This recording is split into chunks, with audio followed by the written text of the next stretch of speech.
Hello and welcome back to workshop number 2, Evidence of Impacts, as part of our mini workshop on community engaged learning for faculty and staff. I'm Joy Garino, faculty coordinator for service learning and professor of dance. And I'm Laura Hill-Rao. I'm the director of the Civic and Community Engagement Office here at Buffalo State. So we're talking today about impacts, the impacts of community-engaged learning on students, on community, and really the backbone of why we should do this. So this slide on the left-hand side here outlines top 10 skills employers are looking for when they hire recent college graduates. It's a survey done annually by the National Association of Colleges and Employers. And on the right-hand side of the screen in the light green are Buffalo State student-reported benefits. So when they fill out their pre-post surveys for us, they tell us the type of skills that they have gained by participating in the project in the community.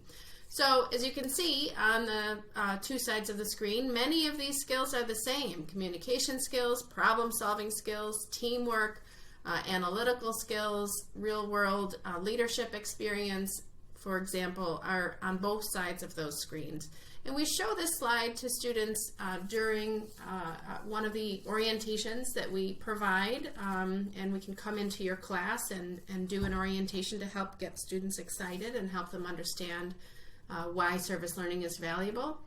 And this is critical because service learning can be a great thing to add on a resume, so it gives students experience to build off of and talk about in job interviews, and they can talk about it in terms of the skills that they gained and verbalize it so that employers really hear the things that they're looking for. In addition, the students tell us directly about things that they gained by participating in the experience, and this was a video clip here from a panel that I was able to facilitate with students who did a variety of community engaged learning opportunities. And here Ada Garcia Pol, who graduated in May 2018, is talking about the things that she gained through the experience. No, one of the things I really have learned working in the community has been like getting more involved with social issues and actually learning more about what's happening in the community in Buffalo and Syracuse, because a lot being from upstate, a lot of it is really familiar. And so when I came from Cuba when I was 10 years old, and I came to upstate, but to a suburban high school, and I was never really familiar with like the city of Syracuse. So once I came to Buffalo, to the city of Buffalo, and got involved in the community, that really made me realize like how much really is going on, and it made me really get involved more and learn more about every issue that is happening, because it's a lot to work on. So Ada's talking about the civic opportunities, and that's another critical skill that we're trying to develop in students that helps them become active and informed citizens throughout their lives. So some students on the pre and post assessment surveys had some pretty interesting quotes that we wanted to share with you. Student quotes were, "I do believe service learning makes for the best way of learning and preparing for the real world." And then also, my background before Buffalo State was not diverse, but now I feel like I know more about others and their cultural backgrounds. And that's really important as we are located on the west side of Buffalo with a large refugee resettlement population. In some of the pre-post surveys of students with the percentages that we were looking at, 88% of student respondents agreed with the statement, "The service learning experience increased my belief that I can make a difference in the community." And 88% of student respondents agreed with the statement, "The service learning experience I had helped me to better learn the course content." So there's been a lot of research about service learning and academic achievement. Again, this is looking at student benefits of participating in this type of thing. And this is a little diagram that demonstrates, interestingly enough, that service learning in the orange box there has a dashed line that goes across the screen over to educational success. And that's indicating that, in all honesty, the research has not demonstrated a direct impact of participating in experience and getting a better grade in the course. People have done comparative surveys between traditional learning and service learning, and there has not been a demonstrated impact directly. However, there's been a lot of research showing that service learning can have a tremendous impact on what Andy Furco here, whose slide this is, calls mediating factors. And that's similar to some of the 21st century skills that we had in that first slide, including self-esteem, empowerment, engagement, relationship building. And these are factors that lead to student success in higher education. And that there's also research then showing that these mediating factors for student success do lead to educational success. It leads to students staying in school and completing their degree at a higher rate if they have a higher sense of these mediating factors. And then in that oval down in the bottom left corner, it's just showing that we're looking at quality. And again, we showed you the taxonomy in that first video, and we're going to dive deeper into that taxonomy. But that really that oval means that if it's a quality, structured service learning experience, then you'll lead to these successes, which is why it's so valuable and so important that you're joining us for these workshops, because we're going to go through each of those quality components. I've done a lot of work on research in the kinesthetic learning area, and I think that when a faculty member purposely connects the course content to the community engaged or service learning experience, students really do learn and retain course concepts and content beyond the semester in which they are engaged in the course. So I just wanted to walk you through a couple of these things that are in the research and that I have found with my students when I do make that direct connection between the course content and concepts and their service experience.